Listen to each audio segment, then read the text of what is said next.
ens acompanyen també la senyora Helena Vinyoles, voluntària dels Amics de la Gent Gran. Què tal? Hola. Què tal, Helena? Molt bé. Tu ens pots parlar de la teva entitat, els Amics de la Gent Gran? Estic segur que fan una feina, que bé, estem tots en el mateix sector, però cadascú té la seva parcel·leta, no? I ella ens parlava des del punt de vista, diguéssim, d'institució, d'una residència i un centre de dia.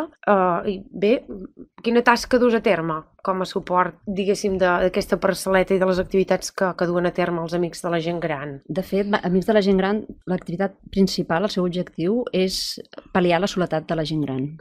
Val? Llavors, ells estem a Barcelona ja des de fa moltíssims anys i ara comencem aquí a Sant Cugat. Llavors, relacionant el tema que estàveu parlant, ara el Jordi, com a Mas Latxaro, és veritat que les persones necessiten tot aquest suport, no? A nivell emocional, a nivell físic, també, en cas de la crisi, encara més raó, no? I les persones grans ens trobem que cada vegada estan més sols, en quant a emocionalment sobretot, perquè potser ara per la crisi moltes famílies el que fan és acollir a l'avi, entre cometes, i diguem viure de la pensió d'aquest avi. Clar. Això no vol dir necessàriament que les cures, l'atenció i el benestar d'aquesta persona sigui... Que puguin donar-li una bona atenció, perquè moltes vegades, clar, ara sobretot que fem més hores que un rellotge per tirar endavant. No, és veritat, no és una situació real. És la realitat. Llavors, nosaltres en particular el que fem és això, no? D'entrada treballem en serveis socials, ens deriven a les persones que ells ja tenen, diguem, sobretot gent gran. Mira, en aquest cas nosaltres actualment aquí a Sant Cugat tenim ja 4 parelles d'usuàries amb voluntaris ja funcionant, i la més jove, entre cometes, són 80 anys i la més veterana 100 anys, que els acaba de fer ara mateix. Vull dir que són 4 ja usuàries i en tenim uns quants més ja valorats i a l'espera. Sí.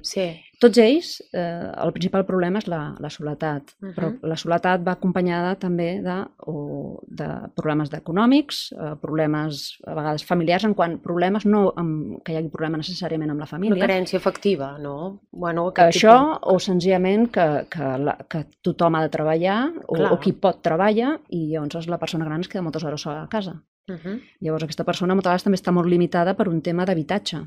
L'habitatge o no té les condicions, és a dir, no hi ha ascensor, o viu en una zona residencial, i per exemple això és una de les coses que aquí a Sant Cugat d'entrada potser dona la sensació que aquí gent amb problemes no n'hi ha, i sí que n'hi ha. Home, tot arreu n'hi ha de gent amb problemes. Sí, però Sant Cugat té una fama així com de tothom diu, no, és que Sant Cugat, doncs bueno, aquí jo almenys el que estic veient ja ho havia percebut abans, però ara, diguem, amb l'experiència de les valoracions que estic fent, és que hi ha gent gran sola, hi ha gent gran amb problemes econòmics i hi ha gent gran que necessita, doncs, si no un ascensor, perquè no el pot tenir, doncs algú que l'ajudi per sortir al carrer.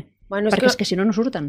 És que l'altre dia parlàvem amb amics, per exemple, de l'Associació de Jubilats de Catalunya, i ens ho deien, una cosa són els recursos que tu hagis pogut generar quan ets jove i que et duen en una posició, i l'altra és la pensió que et quedi després, perquè és clar, és veritat que pot ser que hi pot haver-hi una gent gran, una persona gran, dic jo, que tingui un habitatge jo que sé pagat i els fills encarrilats, però després li queda una pensió de 600 euros i ha de tirar amb allò, i de vegades sembla que perquè té un habitatge correcte i perquè s'ha pogut guanyar la vida, no? Doncs que hagi de tenir una posició econòmica alta, i això moltes vegades no és així. No, perquè a més hi ha gent que que sobreajuden els fills, que és el que dius. Això per una banda, i després també per una altra que hi ha gent que durant molts anys, sobretot la gent que ara és molt gran, o no, sobretot les dones, perquè estem parlant sobretot de dones, perquè, bé, de fet, l'esperança de vida de les dones és molt més alta, o abans era molt més alta, ara s'està igualant, però ens trobem que moltes dones han treballat però no han cotitzat, o sigui, han treballat a fora de casa.